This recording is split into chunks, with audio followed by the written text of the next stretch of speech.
법원이 고 장환봉 씨에 이어 여순 사건 당시 민간인 희생자 9명에 대해서도 무죄를 선고했습니다. 73년 만에 이뤄진 명예회복에 유족들은 일제히 환영했습니다. 오뚜기에 미역을 납품하는 지역업체가 중국산 미역을 섞어 납품했다는 의혹에 대해 검찰이 최근 해당 업체를 압수수색했습니다. 해경이 이 업체를 검찰의 기소 의견으로 송치한 지 석 달여 만입니다. 코로나19 백신 접종이 늘면서 지역으로 가는 항공편이 늘고 있습니다. 특히 50인승 이하 소형 여객기가 지역 노선을 잇따라 신설하고 있습니다. 여수시의회가 미래에셋이 경도에 추진하고 있는 생활형 숙박시설 건립을 철회하라고 촉구했습니다. 미래에셋 측이 막대한 이익을 얻게 되는데 이로 인한 부동산 투기가 우려된다는 겁니다. 여러분 안녕하십니까? 목요일 밤 여수 MBC 뉴스데스크입니다. 여순 사건 당시 군사재판을 받고 억울하게 희생당한 철도기관사 고 장환봉 씨가 지난해 재심을 통해 누명을 벗은 바 있는데요. 법원이 오늘 또 다른 희생자 9명에 대해서도 무죄를 선고했습니다. 유족들은 73년 만에 이루어진 명예회복을 환영하며 다른 유가족들의 슬픔과 고통이 하루빨리 치유되기를 염원했습니다. 문영철 기자입니다. 여순 사건 당시 14연대 군인들이 탄 기차에서 업무를 보고 있었던 승무원 김영기 씨. 내란에 동조했다는 누명을 쓰고 체포돼 갖은 고초를 겪은 뒤 군사재판에서 무기징역을 선고받았습니다. 이후 서울 마포 형무소에서 옥살이를 하던 김 씨는 한국전쟁이 터진 직후 갑자기 행방불명됐습니다. 유족의 신청에 따라 올해 초 재심을 결정한 법원은 김 씨에 대해 73년 만에 무죄를 선고했습니다. 재판부는 당시 적용된 포고령 위반 혐의는 죄형 법정주의에 위배되고 내란 혐의를 입증할 증거도 없다고 판시했습니다. 70이 넘은 아들은 자신이 세상을 떠나기 전에 아버지가 억울한 누명을 벗게 됐다며 연신 눈시울을 붉혔습니다. 역경을 겪고 오늘 왔는데 결국은 이렇게 좋은 날이 왔습니다. 하루빨리 사과를 해서 우리 유족들을 유래해 주기를 바랍니다. 법원은 이와 함께 대전에서 희생된 민간인 8명에 대해서도 무죄를 선고했습니다. 여수와 순천에 거주해 있던 이들 역시 영문도 모른 채 체포돼 군사재판에서 무기징역 등을 선고받았고 이후 대전 형무소에서 다른 수감자들과 함께 총살을 당했습니다. 자식이 이렇게 나를 챙겨줬구나 하는 그런 마음을 아실란가 모르겠어. 돌아가신 지금이라도. 지난해 철도 기관사 장환봉 씨를 시작으로 뒤늦게나마 재판을 통해 희생자들의 명예가 회복되고 있지만 대다수의 유족들은 여전히 고통의 굴레에서 벗어나지 못하고 있습니다. 재판도 없이 정말로 비참하게 즉결 처분 당하신 분들, 많은 고령의 유족들이 하루라도 빨리 1분 1초라도 빨리 이렇게 특별법이 제정이 되기를. 여순항쟁연합회는 이번 주말 유족들이 참석한 가운데 순천에서 가두 행진을 진행하고 신속한 특별법 제정을 촉구할 계획입니다. MBC 뉴스 문형철입니다. 여수시의회가 미래에셋이 추진하는 경도개발계획과 관련해 생활형 숙박시설 건립계획의 철회를 촉구하고 나섰습니다. 여수시의회는 오늘 전체 의원 26명 가운데 이상호 의원 등 22명이 서명한 경도 레지던스 건립 철회 촉구 성명서를 내고 레지던스 건립으로 미래에셋 측에 막대한 이익이 예상된다며 이로 인해 부동산 투기가 우려된다고 주장했습니다.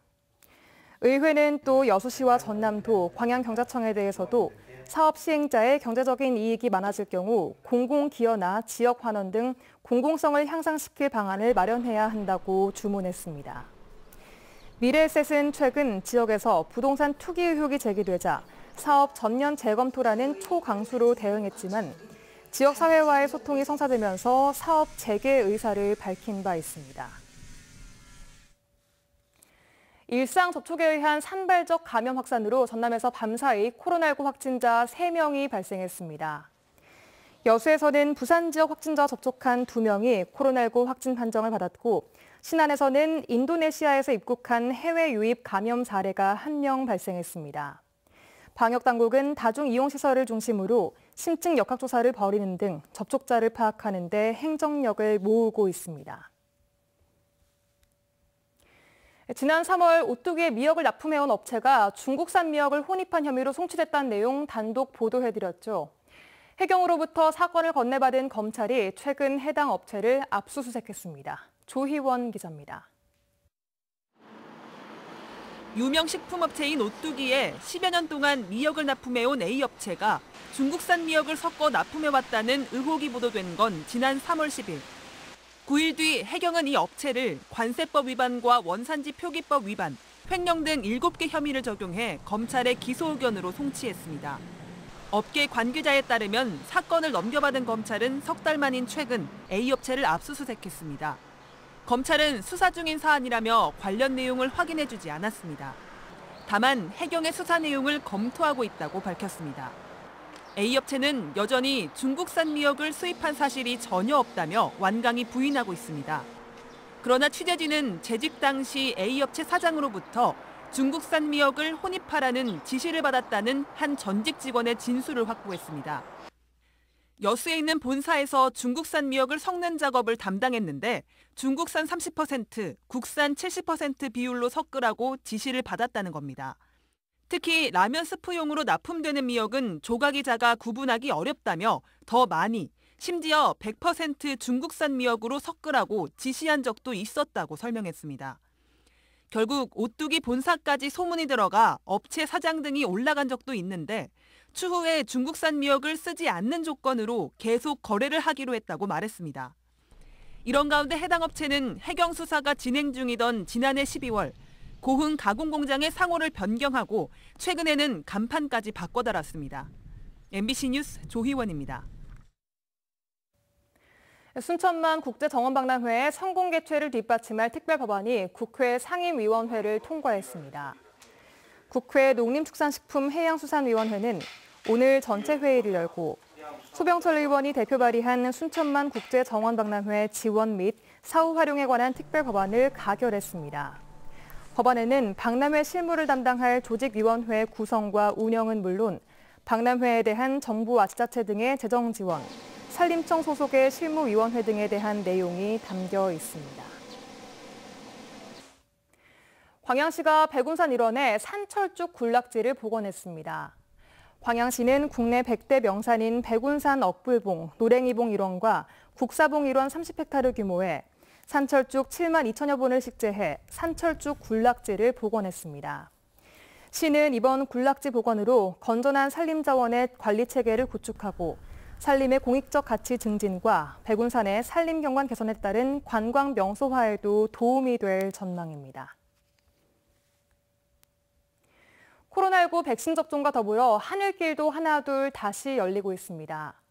특히 주춤했던 50인승 이하의 소형 항공기가 틈새 시장을 노리며 잇따라 지역 노선을 신설하고 있습니다. 김한수 기자가 취재했습니다.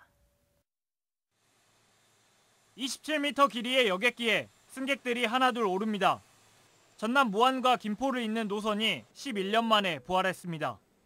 무안공항에서 김포, 제주, 나중에는 대만이나 저희들이 대마도로 갈 수 있는 가장 적합한 공항으로 판단하고 50인승 이하 소형 여객기로 이달 말부터 무안과 김포, 제주를 운항합니다. 감염병 여파를 딛고 다시 날개짓을 펴고 있는 무안공항이 지역경제 활성화의 발판이 될 수 있을지 기대가 모아집니다.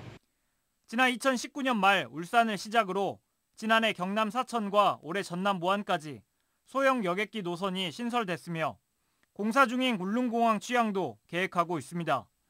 대형 항공사가 운항을 취소하거나 축소한 틈새 노선을 겨냥하고 있습니다.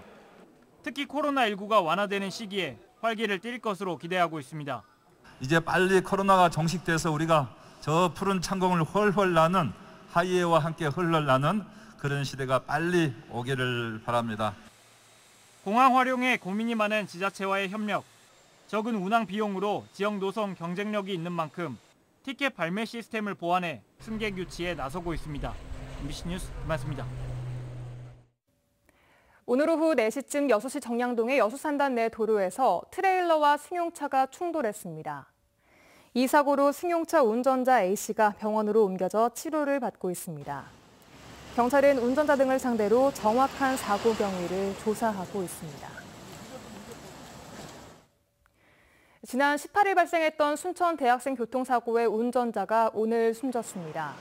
순천경찰서는 중상을 입어 수술을 받던 승용차 운전자 22살 A씨가 오늘 사망했다며 시신을 유가족에 인계하고 사고 수사를 종결할 예정이라고 밝혔습니다. 이로써 지난 18일 대학생 6명을 태운 승용차가 과속을 하다 빗길에 미끄러지면서 마주오던 승합차와 충돌했던 해당 사고의 사망자는 5명으로 늘었습니다.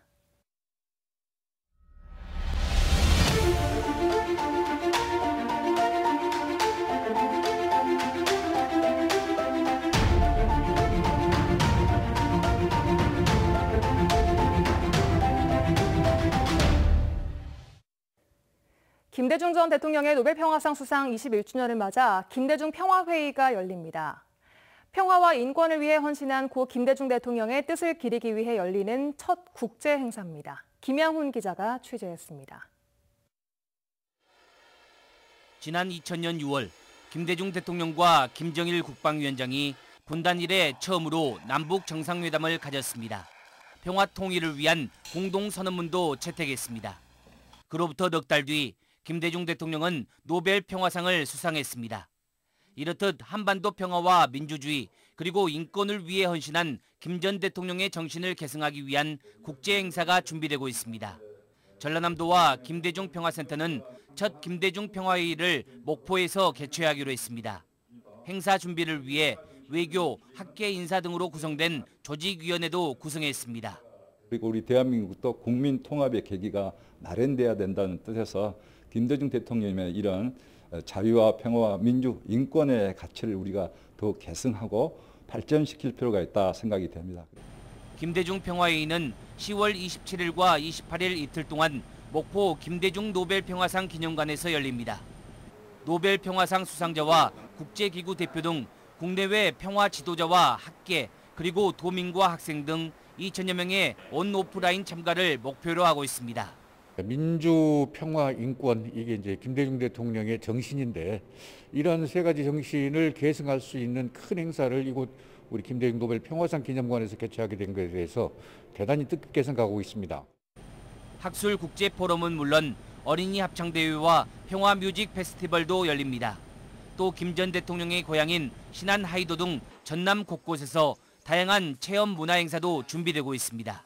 김대중 평화회의가 열리는 이틀 동안 국제적인 포럼 행사뿐만 아니라 다양한 부대 행사를 통해서 국제적인 그런 행사가 될 수 있도록 저희들이 잘 준비하겠습니다.